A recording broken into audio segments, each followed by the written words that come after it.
Dengar firman Tuhan itu bukan masalah tahu atau belum tahu.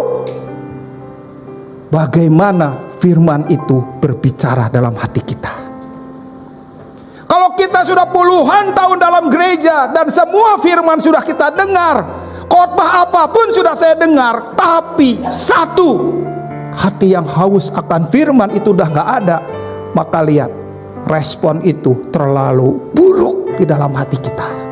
Hati kita seperti tanah yang kering, hati kita berbatu-batu, dan apapun benih yang Tuhan taruh gak muncul.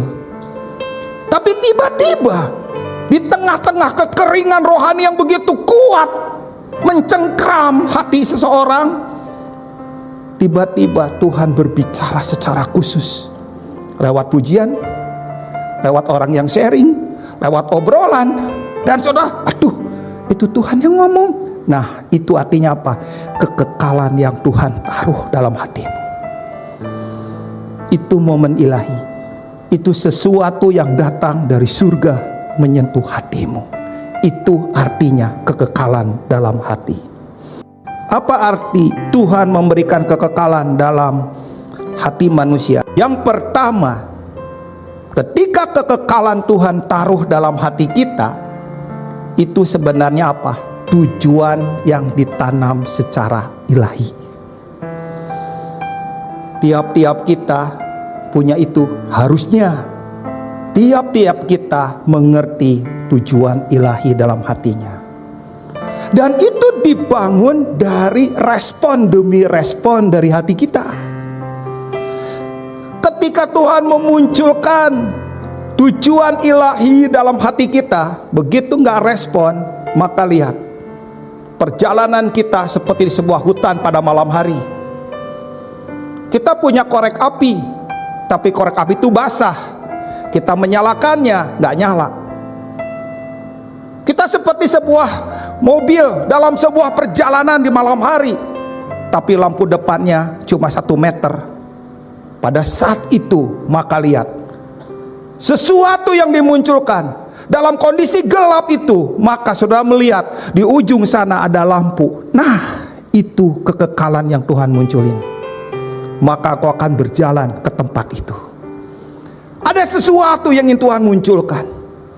Dan itu namanya tujuan ilahi. Setiap kali engkau menaruh hati dengan benar di hadapan Tuhan, yang Tuhan akan taruhkan tujuan ilahi di dalam hatimu. Setiap kali engkau meletakkan hatimu dengan benar. Seperti apa meletakkan hati dengan benar? Seperti orang menaruhkan gelas di sebuah gelas dengan piring kecilnya. Saudara membawa gelas yang berisi air itu ke tempat meja tanpa bergetar dan air tanpa tumpah. Seperti itulah meletakkan hati di hadapan Tuhan. Saya percaya orang-orang mudah sekali merenungkan bagaimana orang membawa cangkir dengan berisi air dan air itu nggak tumpah. Pada saat itu hati kita diletakkan benar. Dan setiap kali hati diletakkan dengan benar di hadapan Tuhan, maka lihat, selalu muncul tujuan ilahi. Aneh, kok tiba-tiba saya ngerti tujuan ilahi? Aneh, kok tiba-tiba saya tahu harus apa di hadapan Tuhan? Itu aneh. Kenapa?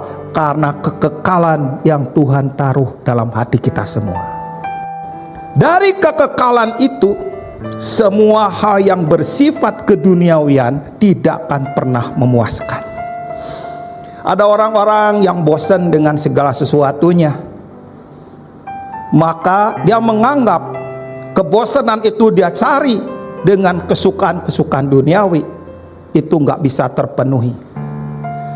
Karena tujuan ilahi di dalam hati nggak bisa digantikan oleh apapun. Ada orang membangun hidupnya dengan hobi. Hobinya begitu hebat sekali. Misalnya hobi motor. Semua motor dia, semua merek dia punya. Begitu luar biasanya, dia investasikan uang banyak untuk motor itu. Tapi begitu nggak puas di dalam itu nggak bisa. Karena itu ditaruh oleh Tuhan untuk tujuan ilahi. untuk rencananya. Itu nggak bisa kotak kecil di dalam tuh diisi oleh apapun. Hanya bisa diisi oleh Tuhan sendiri.